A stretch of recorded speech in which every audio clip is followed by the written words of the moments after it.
We address ourselves to those not satisfied with the current society, to those who are thirsty for real life, for real activity, and find only the artificial and the unreal around them. Émile Armand. Who is the government? Written by Jason Lee Byas, read by Stephen Leger. Last July, President Barack Obama chided those who spent their time criticizing government, saying, "In this democracy, we the people recognize that the government belongs to us." For that reason, he argued that we all have a stake in government success because the government is us. Even among those who disagree with him on other political matters, that sentiment is ubiquitous. When we push it to its logical conclusions, though, it starts to look a little odd. Should we believe that when the National Guard opened fire on students at Kent State, those students committed suicide? Are the over 2.3 million inmates in American prisons just checking in for a vacation?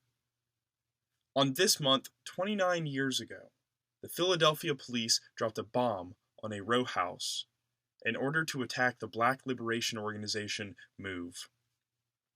The fire raged on, destroying 61 houses and killing 11 people. Was that just a standard demolition planned by and for the neighborhood to get rid of some houses they didn't really want anymore? Of course not. That these people all held the right to vote clearly did not guarantee to them any meaningful control over how the government's resources would be used. They were not the government, and they were kidnapped, shot, or burned alive by someone whose interests were not their own.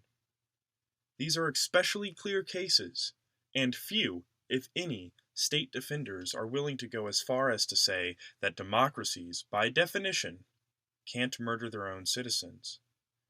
Even so, this logic is often applied to silence other complaints against the government. For example, the idea that taxation is theft is often scoffed at as ridiculous.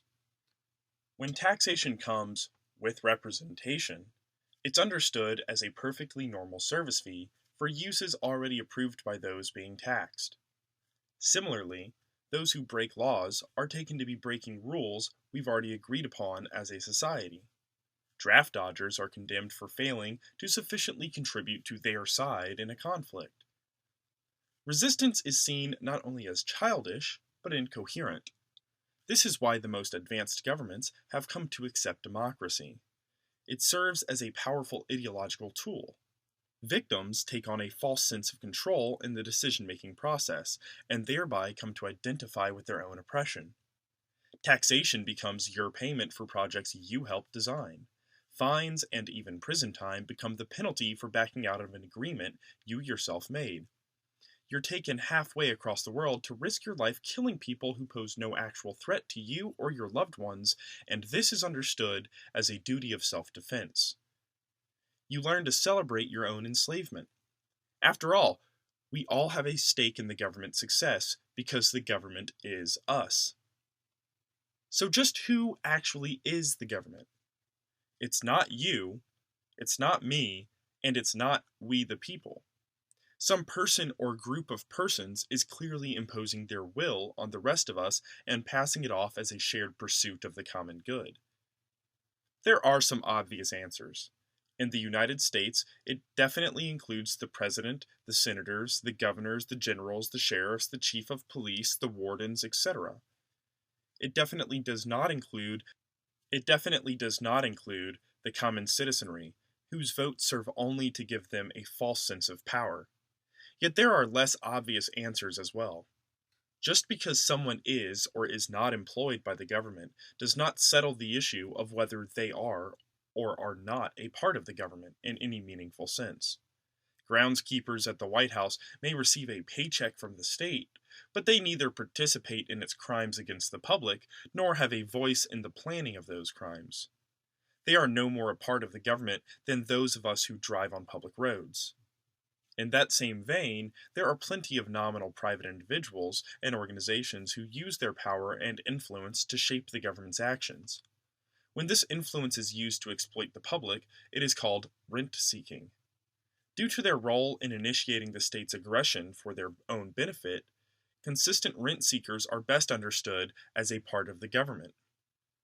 There are also nominally private individuals and organizations who not only direct and profit off the government's crimes, but help commit them. These include military contractors like Blackwater, now known as Academy, and the operators of private prisons like Corrections Corporation of America. What is shared by all those groups that are truly a part of the government, and what distinguishes them as such, is their role in committing systematic aggression against the public. The government is that institution in society which claims political authority over a given citizenry.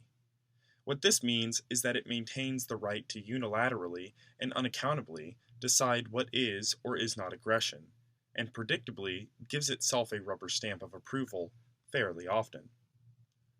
At all times, it maintains a monopoly on the right to authorize violence and settle legal disputes. Even when it contracts that violence out to other firms or allows some competition in legal services, it's understood that this is done only to the extent that it pleases the state.